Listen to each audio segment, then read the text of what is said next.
This is Dream Vision 7 Radio Network. Did you know that every word you speak matters? Are your conversations making a difference? With a passion for words and a heart for conversation, Teresa Velardi is a self-professed word nerd, best-selling author, BizCat 360 columnist, and publisher. Children's books as well as fiction and nonfiction books are welcomed at We Be Books Publishing and Book Endeavors, the imprints of her company, Authentic Endeavors Publishing. Whether written or spoken, Teresa strives to encourage and inspire meaningful conversations that make a difference. Here's the host of Conversations That Make a Difference, Teresa Velardi. Hey everyone, welcome to Conversations That Make a Difference. I am Teresa Velardi, and I am excited to be here with a group of people who are surely making a difference in the world today. So before we get started, let me just tell you that Conversations That Make a Difference airs every Tuesday, 5 a.m. and 5 p.m. Eastern Time, with live call-in video shows on the first and third Tuesday of the month at 5 p.m. Eastern Time. You can listen live on syndicated Dream Vision 7 Radio Network, online, mobile, in your car, on YouTube, and by asking Alexa to play Dream Vision 7. So get your apps. And to learn more, you can go to dreamvision7radio.com and see the full schedule of all the shows there. So before I introduce my guests, we always start with a prayer. So we'll say the Serenity Prayer now.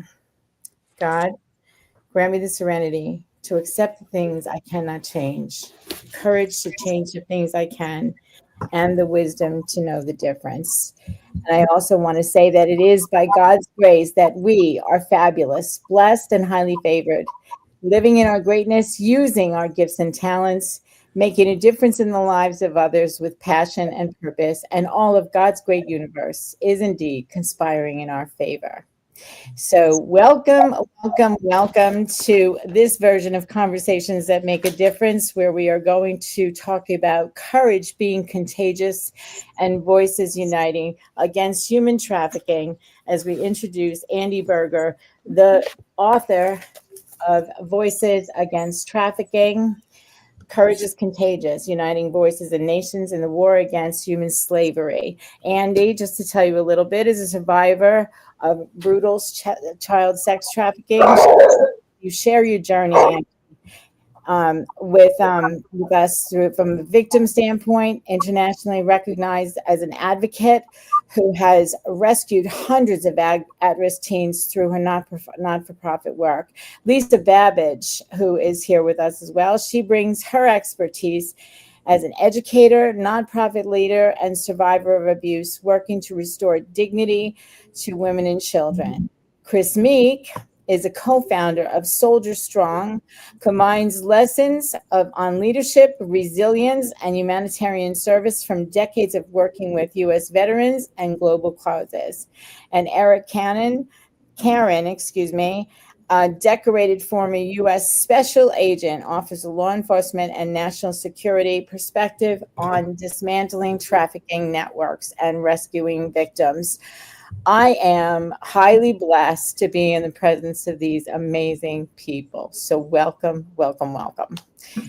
Andi. Yes, ma'am.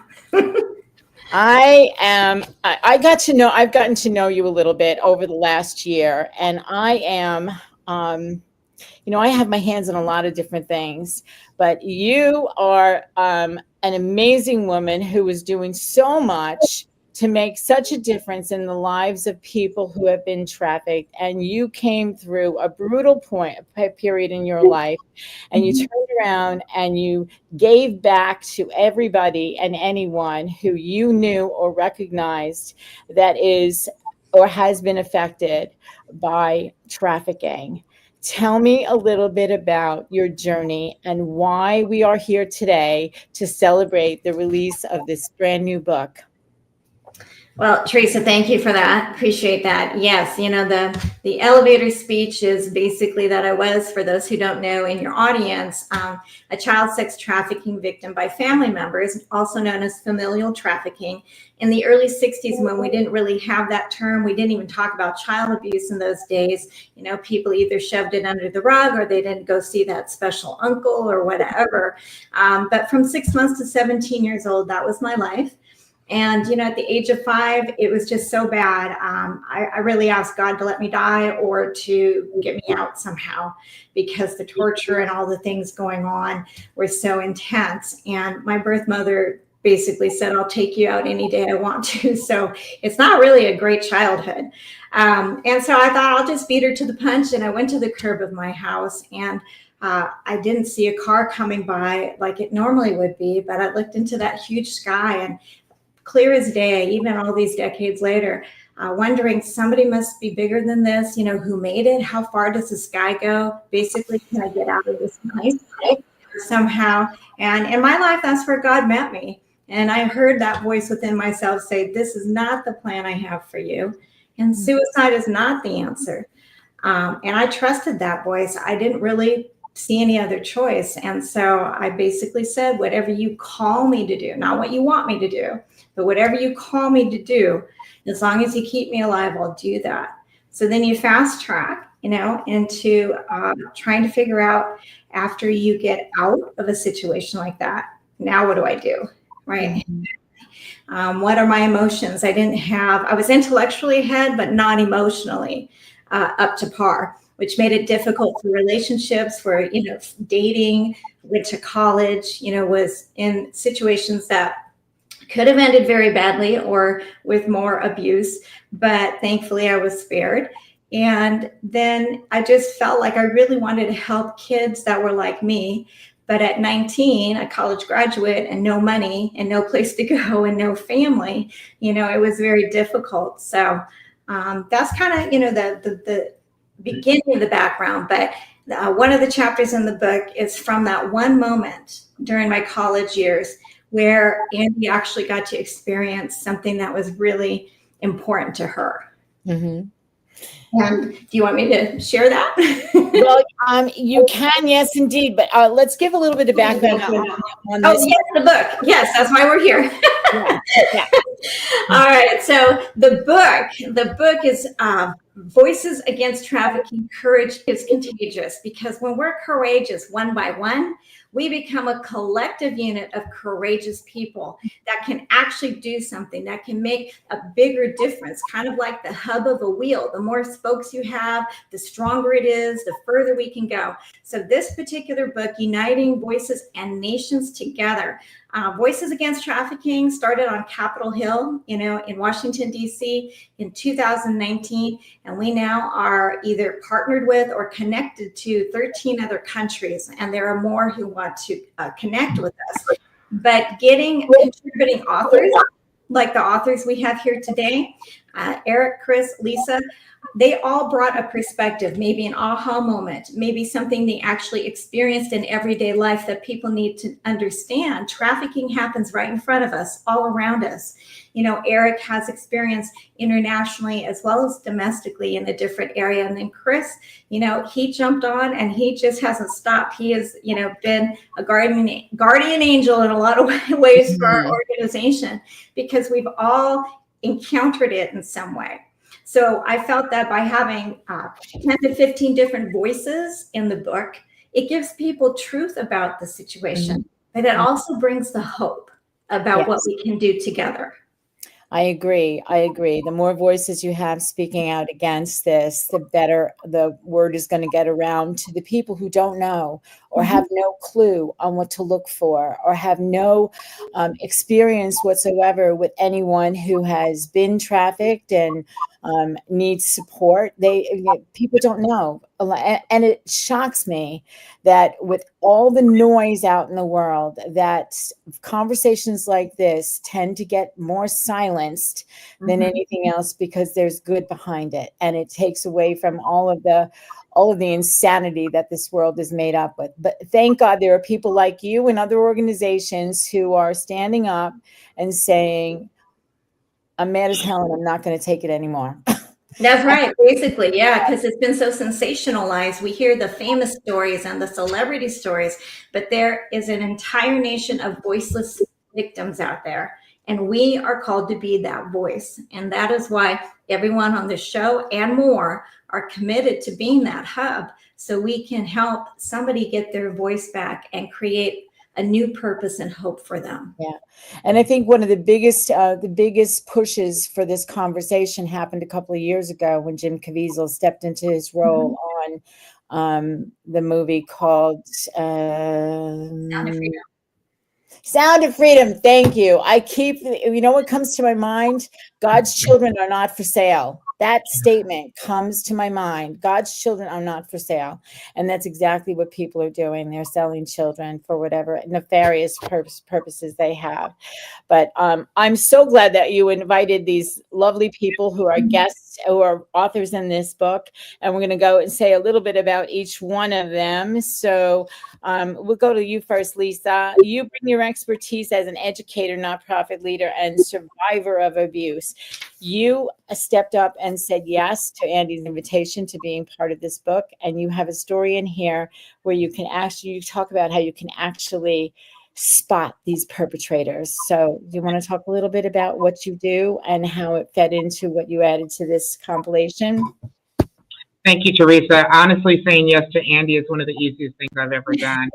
When you're in a setting with children day in and day out, it does make you keenly aware to the plight of children beyond the classroom. And so with my nonprofit, as well as with my day job, if you will, I do feel like I've had a trained eye, and that is what I exposed in the chapter, because as Andi always says, if you see something, say something. And paying attention to the little details in as we go about our normal life, it's amazing what the eye can be trained to find. And I spotted something at the airport, and I can't really even convey through this program the gut-wrenching feeling that one experiences when face to face with a trafficker. And that's what happened to me, which is what I describe in the book. But ultimately, it is the courage to do something about what we see, that every person has got to be empowered to act.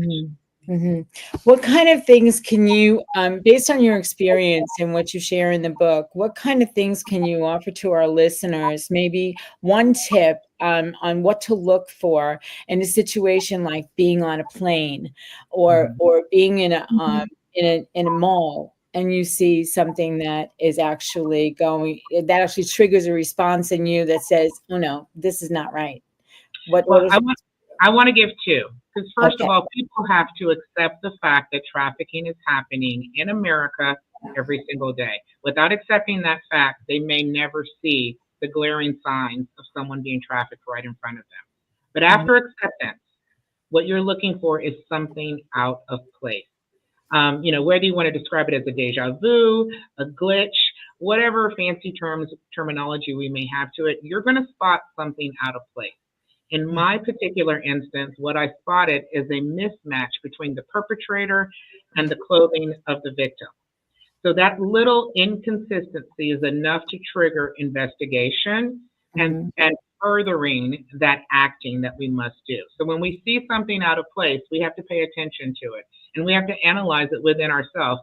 And we get that gut check, whether it's from the Holy Spirit or from just our experiences. You're going to, once you pay attention to it, notice that something is off. Therefore, something may be very wrong. So what is it about you just mentioned the clothing. What is it about this particular situation that you said, oh, these two things don't go together? What I noticed is from the perpetrator is they were dressed very shrouded. All dark clothing, all casual, ratty clothing, as a person dressed as a perpetrator. I mean, that's the easiest way to say it. If I were to describe a perpetrator that might be displayed on the news, this person would fit that description based on how they dressed and carried themselves. However, the child was dressed as a present. The child was perfect from head to toe, inappropriately dressed for an airplane ride. Mm-hmm. The child was dressed for pictures with Santa.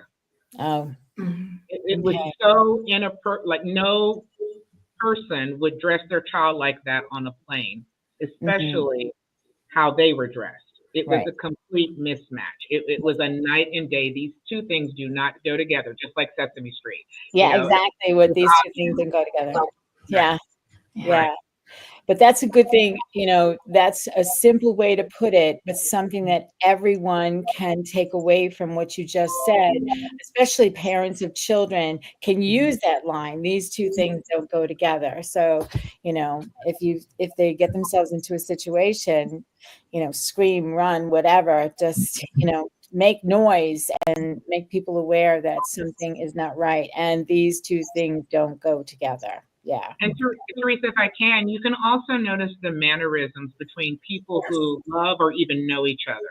Very different from perfect strangers. So it's not just do they go together, but it's also the body language as well. It's something you can see with the naked eye. Yeah. Okay. Good points there, Lisa. Thank you so much. We're going to go over to Chris Meek, co-founder of SoldierStrong, and you combine lessons on leadership, resilience, and humanitarian service from decades of work with U.S. veterans and global causes. Thank you for working with our veterans. They need to be recognized, and I would like to know from you, how does your organization fit in with Voices Against Trafficking? Tell us a little bit about that. Well, I don't like that phrase, decades of work with veterans. That makes me sound really, really old. So, it's only been 16 years, not decades. Hey, listen, this is what happens when decades go by. All kinds of stuff. Stronger than. No, so Teresa, again, thanks for having us all here, and thanks for helping Andy and the team get the message out.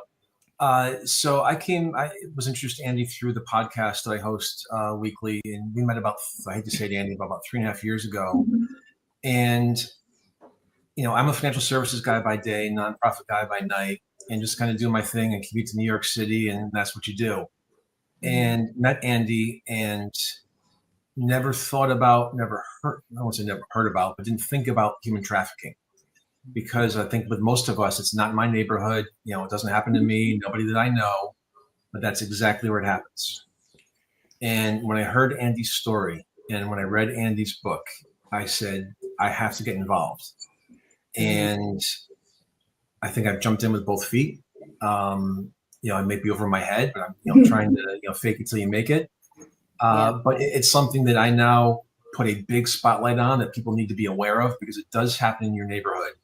And as Lisa was mentioning, it's not going to be, the white van by the schoolyard with no windows.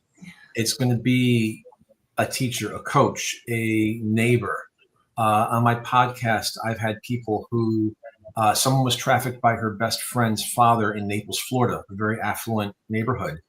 There was a big sting in March of 2 years ago called March Sadness, to coordinate with March Madness for the basketball tournament, where 33 people were arrested in South Florida, which ranged from high school coaches, clergy, first responders, teachers, the people that you trust your children with every day, every night, and they're there. And so, I'm trying to help to spread the word, make awareness, and make people more alert and aware in terms of, this can happen, and it is happening in your front and backyard. Yeah, and that's the ironic part about it. The topic doesn't get the coverage that it really needs, because I'm very, very rarely lost for words, but this topic has me lose my words on a regular basis, because I cannot comprehend how people are so blind that they can't see 2 feet in front of them. They can't see 2 feet in front of them. Several years ago, one of the local churches, there was a person in the congregation, and it was actually working with the children, who actually was trafficking kids out of the church. I mean, I don't know, but God didn't give me permission to do any of that stuff. I to that point, I think it's something that people don't want to talk about. Not to put a spotlight negatively on the church, but I'm not Catholic. My family is.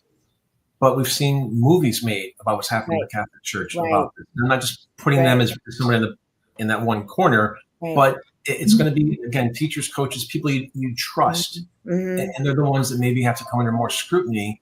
I've coached Little League for my son, and so every year I had to go through different training and certifications to make sure that one of them was make sure it wasn't a pedophile, human trafficking, and do a background check. And so there are other things that I know that Eric will cover as well, that people need to be aware of. Yeah, exactly. And the point about bringing that up is that nobody is safe. No organization is safe. No one is safe from this topic. And it is alive and well and living all over the place. And it's brutally heartbreaking and heart-wrenching that that's the case. But when we come back, Chris, I'm going to talk to you about your chapter in this book, and we're going to talk a little bit more about how our listeners can get a copy of Voices Against Trafficking, Contagious. We'll be right back.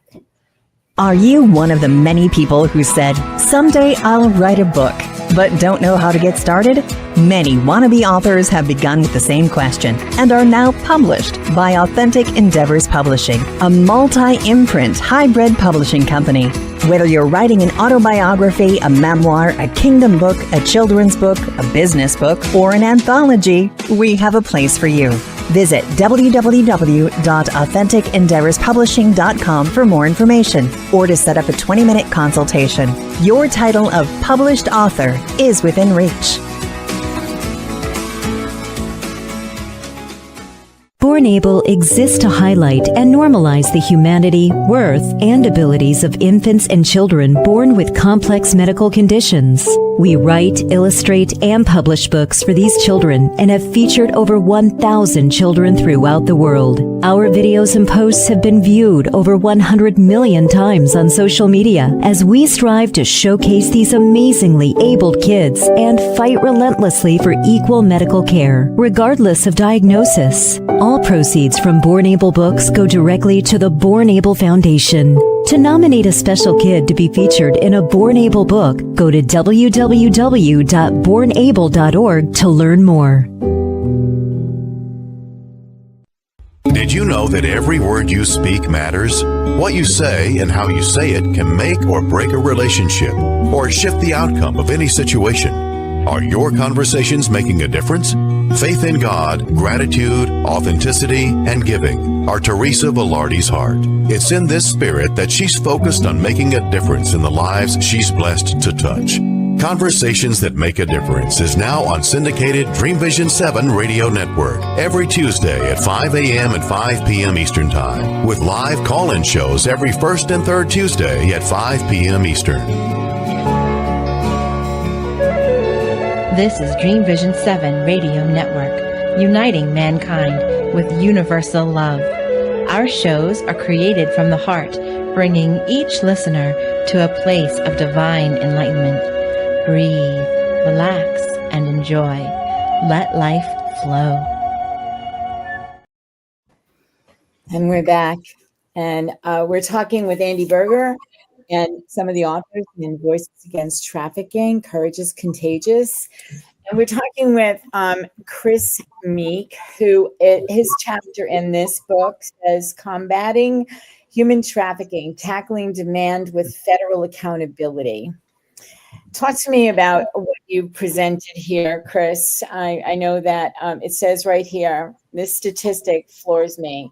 It remains a $150 billion industry, according to the International Labor Organizations. $150 billion. Yep.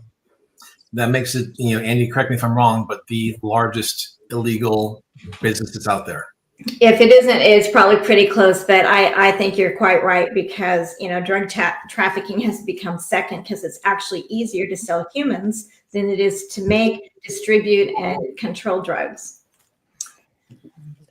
And that's a sad state of affairs, sad state of our world.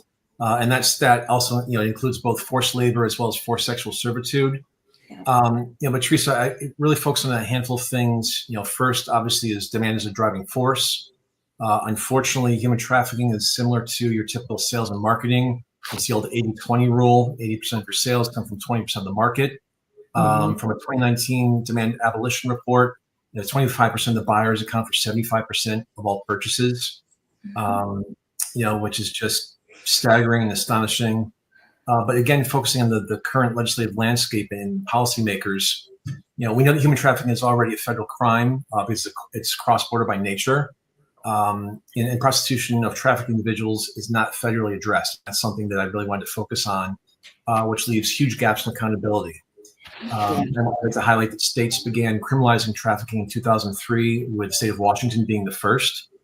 But definitions, penalties, and enforcement vary widely across the states, and this is just patchwork.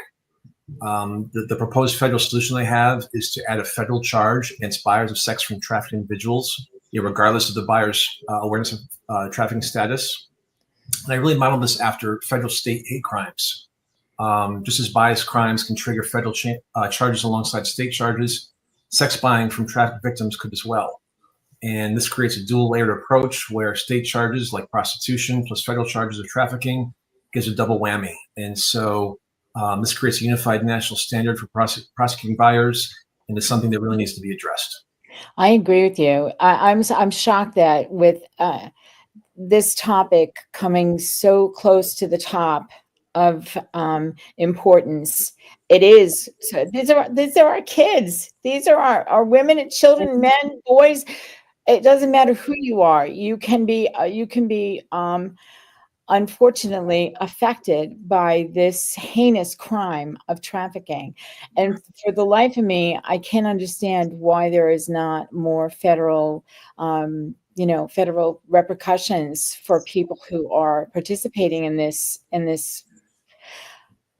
heinous crime. And to that point, it's bipartisan. Who's going to say no to this? Right. Yeah. And so knowing we're coming to midterm election next year, why would more people put fingerprints on this and go back to their districts or their states and say, yes, I help support the XYZ bill? Mm-hmm. Mm-hmm.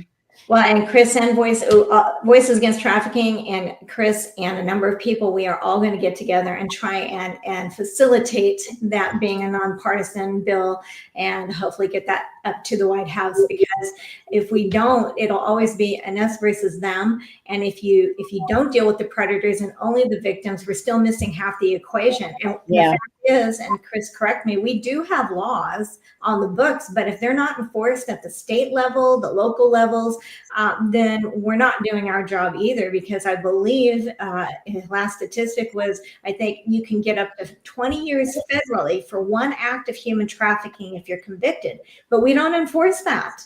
And so we have got to, as Chris said, it's nonpartisan. And the Honorable Blanquita Cullum, who's also part of Voices, she said, it's not left versus right. It's right versus wrong. And this should always be wrong.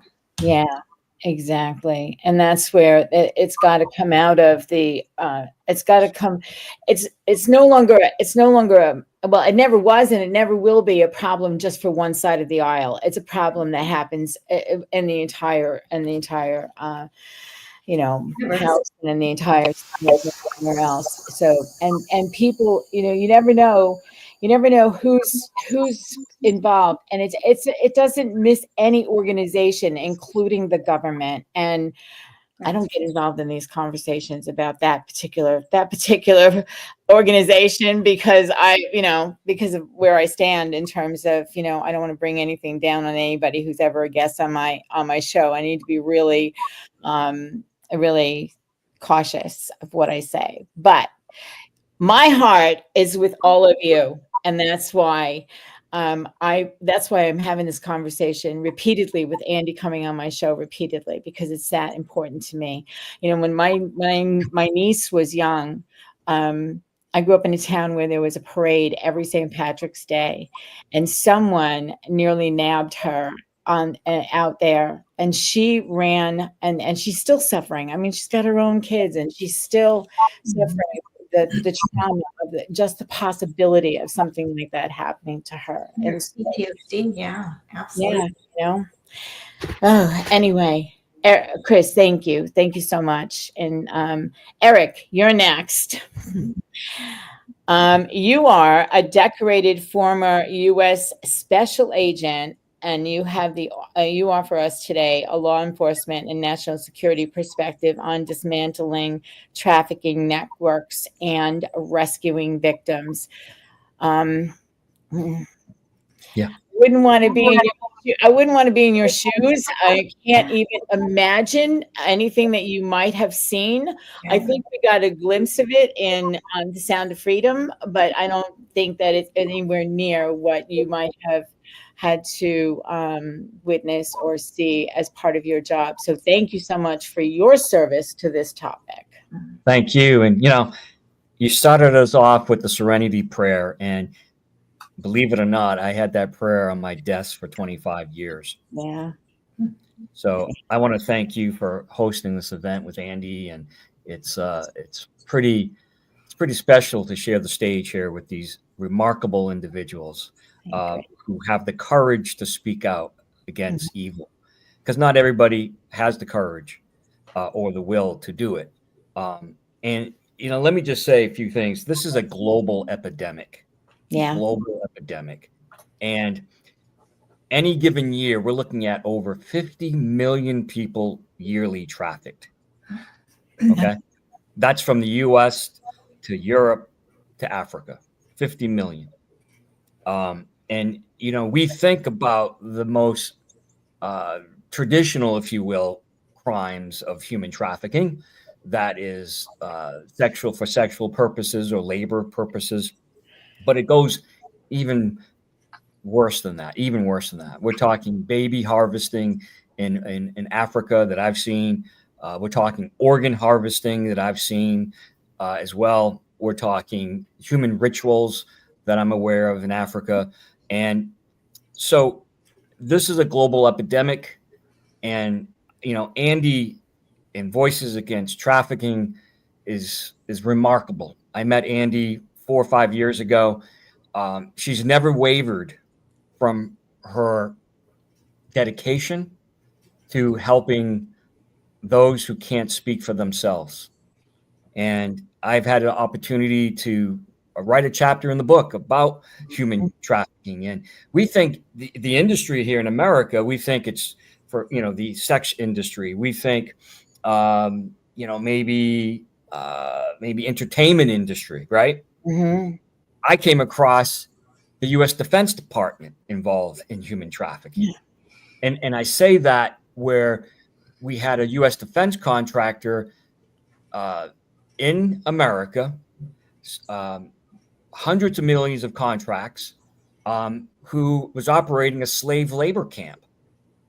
And there were Defense Department officials inside this facility who turned a blind eye to it, as so local politicians. And I ended up arresting the owner and several of its managers. And we administratively arrested about 365 individuals who came to America illegally. Several of those who came were trafficked, and they were children in the slave labor type camp at a U.S. defense contractor. So you're right in saying, Teresa, that it touches so many industries, so many countries. Yeah.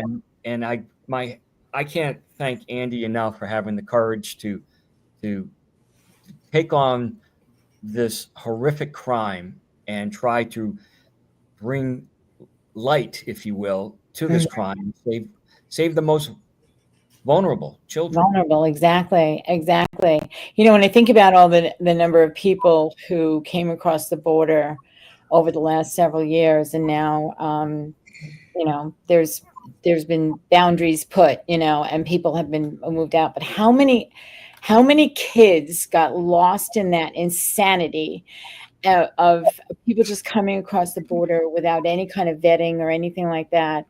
And how many kids got separated from their parents and are now experiencing the horrific life of someone who's in bondage, if you will, through this sex trafficking. I don't know if you have any statistics on that, Eric, but that would be helpful. We're looking at tens of thousands of children. I know Chris is familiar with those reports. I'm very familiar with those reports. And it goes back 4 or 5 years. We knew it. I knew it 4 or 5 years ago from my colleagues at the border, where you had children who were with adults, and when they did blood tests, they weren't the father or the mother, and they still allowed the children into America. And that's under the previous administration, and it's sad, but we have a lot of children today who are, involved in some type of human trafficking or sex trafficking because the U.S. government at the time, 4 years ago, or say 4 years ago, a year ago, give or take, allowed this to happen, and it should never. It should never have happened. So your chapter in this book is called The Wicked Good Investigation, and you talk about a specific situation. You want to expand a little bit about it? Yeah, I mean, that's the case where I just highlighted. It was a U.S. defense contractor who was knowingly hiring young children as well as adults, some of them criminals, but when we inserted an undercover special agent posing as an illegal alien inside the facility, and she had a wire on her in video, but and from that, the horrendous conditions of these people were working. I mean, we're talking slave-like labor type conditions. No heat. You couldn't go to the bathroom unless you raised your hands. There was no toilet paper. Workman's comp, forget about that. It was horrendous. And I walked in that day of the raid after a year investigation, and I walked in and I looked to my left and I looked to my right, and I said, oh my God, this is happening in America today. Mm-hmm. This is not 1925. Yeah. And I was like, my eyes were like, oh my God. And we rescued some adults, some children from that terrible condition. And that was a moment that, it was a proud moment. Unfortunately, some of our politicians made hay of it and demonized the men and women of law enforcement, and the wicked good investigation turned into the wicked bad investigation. Yeah. How people get away with this stuff, and they just happen to float their way off of the mess, is beside me. I just can't even tell you. It's when you look at some of the things that are in the news, like this, this island thing, the Epstein thing, and it is and it isn't. It's coming to the surface. It's not, and you have to wonder. Is it being kept under wraps because of who was involved, and it would just be too much of a shock to people? I don't know.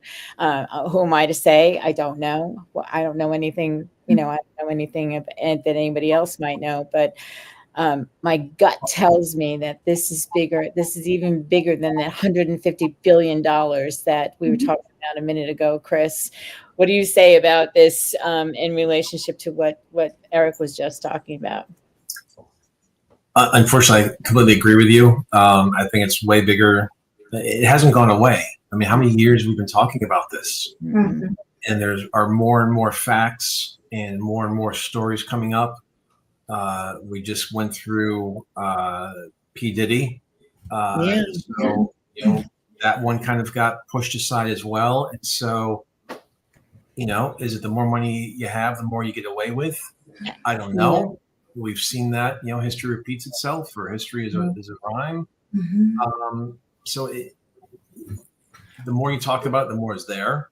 Yeah. And so it's just a big onion that we just keep peeling back and peeling back. Mm-hmm. And we have to understand, if I can say that, this is just not these are not just criminal groups. We're looking at terror groups themselves, from Al Qaeda to ISIS to Hezbollah and other, terror groups across this world that are involved in human trafficking for either sexual purposes, to sell people for money, for weapons, and or for soldiers. And so this is, I think again, we look at this through, I think, a small lens. And I think we should start looking at this at a more global perspective, and understand that this is not just labor. This is not just sexual. This is much, much deeper, bigger than that. You know, if I can just add to what Eric said, you know, it was bad enough to weaponize jetliners for 9/11. You're now weaponizing human beings, children, for terrorist acts. Exactly. Where does the line in the sand get drawn? It has to be here, and it has to be now. Yes. And it is our responsibility as individuals, because like Chris has said, you know, the demand, the U.S. is a huge buyer of these things and a recruiter of such things. But, you know, how do these people get in power? Somebody votes for them. Somebody has influence. So where do we as a nation get back to saying, you know what, let's right our misguided view of children's worth, you know, of what human life is worth, of what that guy next door, you know, or the gal next door, you know, they're our neighbor, whether we like them or not. You know, we've lost that compassion and that desire to protect that what is most precious, especially to God, his children. Amen. And I think if we got the nation rolling, kind of like our hub, we would be in much better situation. We would go back to, hey, let's just make sure our kids are okay down the street. Or, hey, if they're staying at a neighbor's house, okay, maybe let's say a daughter is going to stay with her schoolmate, another girl at that house. Well, are the parents there? What if the brother's there? What if there's a cousin or uncle there? Have we checked that out? Yeah. So, hold that thought, Andy. Hold the thought. Okay. We're going to talk more about that when we come back. And we're also going to talk about how you, the listener, can make a difference in this for Voices Against Trafficking. And one of those ways that you can do it is by buying the book. Buy the book. Buy the book. And we'll be right back. Do you have an uplifting personal story to share? The Daily Gift Book series began with a daily gift of gratitude and a daily gift of hope, both available on Amazon. We're looking for people like you to share a story in our continuing series. Kindness, peace, inspiration, and generosity are just a few of the upcoming topics in the Daily Gift Book series. Your stories matter, and they make a difference. Visit www.dailygiftbookseries.com to find out more on how to submit your story for one of the upcoming titles. With the hustle and bustle of today's world, how often do you practice gratitude? How can you make it a habit? Gratitude is more than putting a smile on your face and being thankful for the roof over your head. It's expanding your perception and finding gratitude for every opportunity and every challenge. Gratitude is a feeling of connection to things higher than yourself, to God, and to others. We focus on light, positivity, and connections. When we join our grateful hearts together, the power of community attracts more people and even more to be grateful for while making a difference. A grateful heart is infectious. Share it. Join our Grateful Hearts community on Facebook. Go to facebook.com/The Grateful Hearts Community and watch your blessings blossom. This is Dream Vision 7 Radio Network, uniting mankind with universal love. Our shows are created from the heart, bringing each listener to a place of divine enlightenment. Breathe, relax, and enjoy. Let life flow. And we're back. And we'll talk about the Daily Gift Book series for just a second. This is the first book, Daily Gift of Gratitude, because where does it all start? With gratitude. And then we had a Daily Gift of Hope. You can get these all on Amazon.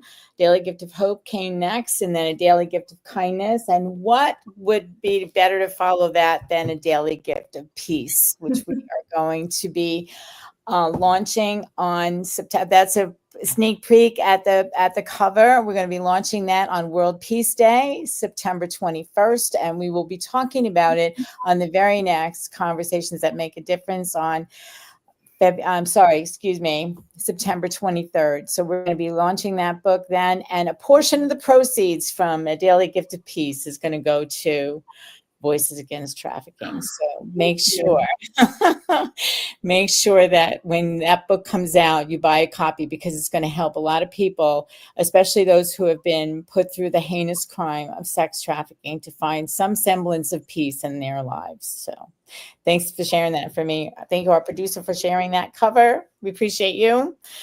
And Andi, tell me a little bit about what's happening. I know you have a global conference coming up. I'm looking forward to being there, and I think all of our people who are on the show today will be there. Yes, is everybody going to be there? Yeah, I can't wait to meet you all in person. Party. That, because this is something that's going to be a huge push for Voices Against Trafficking, because none of this stuff can be done without the funding to make it happen.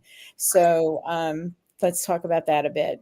Absolutely. So Jersey City, New Jersey is where the action is going to be on September 27th, 6:30 p.m. The event's open to the public. And let me tell you, we have amazing people, not just the folks on this show, but we have U.S. ambassadors and senators, and we have media people. We have folks from the United Nations leadership. We have multiple countries represented, filmmakers, publishers like Teresa, and all kinds of different businesses, backgrounds. So it is going to be an amazing event. It is a gala. There's going to be dinner, entertainment, lots of surprises for the attendees, and we would love to have each and every one of you there.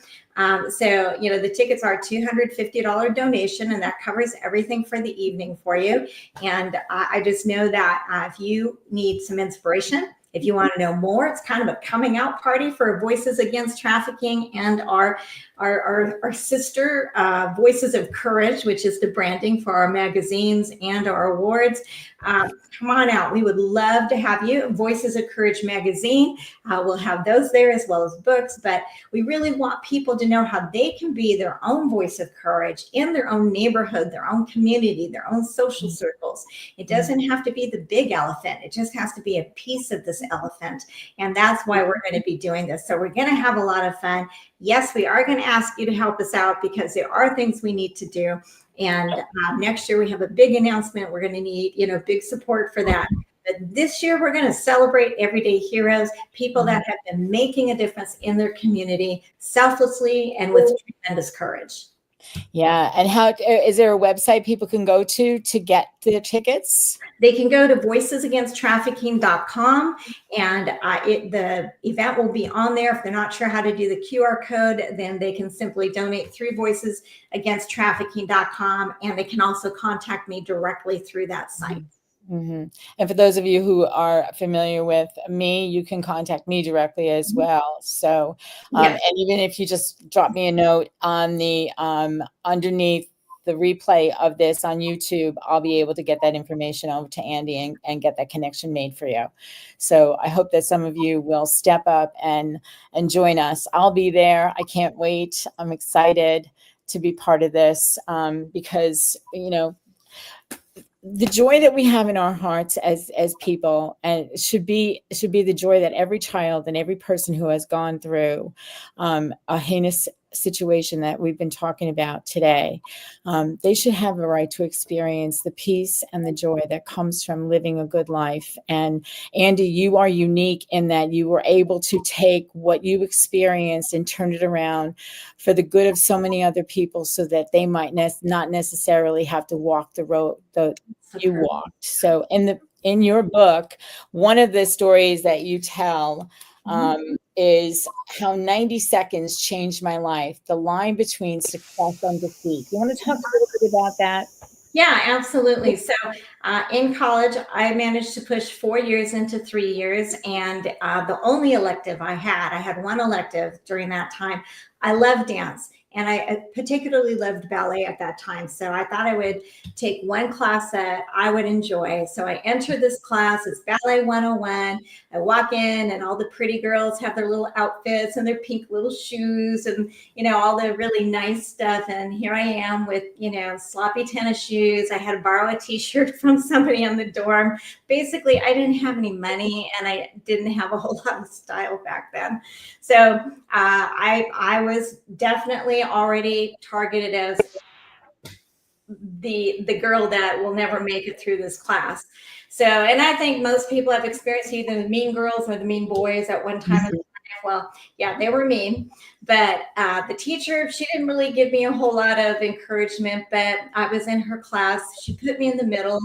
And so I felt completely insecure, no confidence. I still had a tremendous speech impediment at that time. You know, it eventually worked itself out, but when you've been bullied and all of that, you don't have a lot of confidence. So fast forward to the finals, and I'm thinking, I'm never going to pass this class. It's going to kill my GPA. And I just thought, okay, I have a choice here.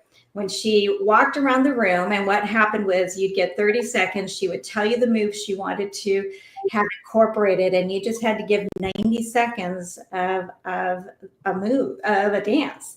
And as she looked at me, I am like probably sweating through my clothes, but I'm thinking, you know what? I can pretend I am the most graceful and most elegant ballerina, prima ballerina ever, and just go for it. Or I can wallow and I can die right here and take an F in the class. So in that moment, I decided I'm going to be that vision I had. And halfway through, she stopped writing in her little notebook and she just watched me. And by the time I was done, she didn't really say a whole lot, but she came up to me and she said, "Well done." And I thought, oh my gosh, she hasn't even said that many words to me the whole semester. But the biggest thing came the next day when grades were posted, and I wasn't too excited. I immediately went to the page that had D, you know, or F on it. Because I'm thinking, no way I got an A. That would really be a little bit too much. But all of a sudden, the mean girls, 3 of them turned around and looked at me and pointed their fingers at me and said, "You." And I'm like, what? And they walked up to me and they looked at me straight in the eye. "How did you get an A minus?" And I thought, oh yeah, now you're playing with me again, right? And I went and I looked at the page and there was my name and I'm like, yes. I was happy dancing. But what that did for me, Teresa, was those 90 seconds were the first time I ever trusted myself or believed in myself. And it set me up for wanting to do that more. It's so awesome. Yeah. So And awesome. practicing it. I didn't always, I wasn't always successful, but I kept practicing because I thought if I can do it once, I can do it again. Exactly. Yeah, when we rescued kids and stuff, we would teach them that just do it once. If you can do it once, you'll do it again, and we'll be here with you. Yeah, and one of the things that we talk about with conversations that make a difference, and I always say is at the end of the show, is to make sure the conversations that you're having with yourself are making a difference in your life, and that is a perfect example of exactly that. So, we have about 6 minutes left, so I just want to ask everybody, Lisa, what's one thing that you want to say to the audience today to kind of bring this full circle? I just want to say that, we live in a world where so many different people are devalued and dehumanized. And it's time that we as people, especially if you happen to be a believer, take a closer look, not just at yourself, but your neighbor and your own family, and give kindness back to the community. We've got to see people as people again that are valuable and worthy of love. Mm-hmm. And as a believer myself, I always, like Jeremiah 29:11 and Joshua 1:9 are my 2 go-to scriptures all the time. And for those of you who don't know what they are, Jeremiah 29:11, I know the plans I have for you, says the Lord, plans to prosper you and not to harm you, plans to give you hope and a future. Stand in that. Know that you have value. Somehow, some way, you were created with gifts and talents in order to be able to live a good life for yourself and that not be subject to this insanity of the world today. And Joshua 1:9 says, be strong and courageous. And that's exactly what we have from each and every one of you today, being courageous to make a difference in the world. Chris, any final words? Thank you. Just piggyback, Lisa, a word I've been using since post-COVID, which I can't believe is 5+ years now, is offer more grace. Give grace to individuals. Secondly, attend the event if you can. You're going to meet some amazing individuals, which will potentially give you insight in terms of what you can do personally to help shed light into your world. A quote that I'd like to share with folks. So I was raised by a single mom. I'm an only child. And my mother always said, I might not be able to change the world today, but I can change the world around me. There you go. And just by accepting that and embracing that, those are my marching orders. Yeah, you're making a difference in the lives of the people that are right in your front door, and part of your what? Yeah, be aware of what's going on around you. Make a difference. Give grace to those that you love, and hell to those who need it. Right? A lot of help. It's Eric's job.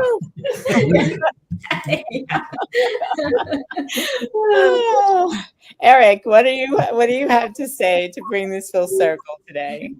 Well, thank you again. I guess what I want to conclude by saying is again that this is a global epidemic. Yes. Global epidemic. This is not just a U.S. problem. Yeah. And because of globalization, the world is much smaller these days. Mm-hmm. And if we have to understand, if we don't be mindful and understand that children in Africa and other parts of the world are being exploited just as bad, if not worse. Mm-hmm. And we have to understand that these children will grow up and they will become criminals and they will become terrorists. So we have an opportunity to make a difference, not just here in America through Voices Against Trafficking, but globally. And we have to understand this is a global problem. Yeah. And there are more and more organizations stepping up to bring light to this horrific crime. These horrific crimes against humanity is what they are. And, for people who are exploiting and who are doing things that they can in order to perpetuate this and make it more than a $50 billion. That still rocks my world. $150 billion industry for those people. There need to be really severe consequences. So I don't even know what to add to that. But it's. We know that there are 50 million people yearly who are trafficked in one way or another. Mm-hmm. And many of them are children. Yeah. Not just here in America, but they're in Africa, in Europe, and for various reasons, including organ harvesting, which people don't want to speak about. I understand it's gruesome, but it's ongoing. Yeah. And, a lot of and I'm going to say this because I believe that this is true. There is a warfare going on that we cannot see in the heavenlies. And it's manifesting itself in the hearts and souls of the people on the planet. And that's where a lot of this, we have to really be standing up and looking to God, looking to the creator of the universe, who trusted us with this planet, who trusted us to put us here, to do something, to make a difference in our lives and beautify the planet. This is not beautifying the planet. It's not beautifying the people. And I say planet collectively, earth and people around, people together. But I shake my head every time I come to this topic, because I have no idea who in their right mind would do some of the stuff that we are talking about today. Andi, what's your final word about this? Besides buy the book, go get the link underneath this video and go buy the book. It's going to help everybody. I think they heard you, Teresa. Okay, first off, if you are seeing, listening, hearing this, and you have been hurt in any way, one sexual assault is enough to destroy life. It is not your fault, and you are not alone. There are people here, people other places that want to help you in your journey back to successful, new future. And the other part of it too is human trafficking is about humans. It is not based on religion. It is not based on gender. It is not based on culture. It's not based on socioeconomic status. It is about human beings. And like everyone here has said, we need to get back to humanity. Yeah. What can we do to offer humanity generosity, grace, compassion, truth, and support, so we can bring help, healing, and hope to those who are hurting. And the book or the magazine, $20, $25, you might not think that that's a lot, but it is. It helps us feed. It helps us get discipline. It helps us do so much. So please go to that link and feel good about you getting something, but giving us something that's going to help generations. Amen. Amen. I want to thank you all for being my guest. Thank you. You brought so much to talk about today. I wish we had another hour to talk, because the world needs to know. And even if you have gone through this, let Andi be a good example to you, that she took what happened to her, she turned it around in order to be able to make a difference in the world today for those who have gone after her. And I just want to thank everybody again. And just remember this, between now and the next time we meet, let all the conversations that you're having with yourself and others make a difference. Until next time, we'll see you soon. Thank you. Tune in next time for Conversations That Make a Difference with host Teresa Velardi, every Tuesday at 5 a.m. and 5 p.m. Eastern, with live call-in shows every first and third Tuesday on syndicated Dream Vision 7 radio network. Thank you for listening, and thank you to our station owner, Deborah Beauvais, working behind the scenes. Be sure to go to conversationsthatmakeadifference.com for your free gift. Make sure your conversations make a difference.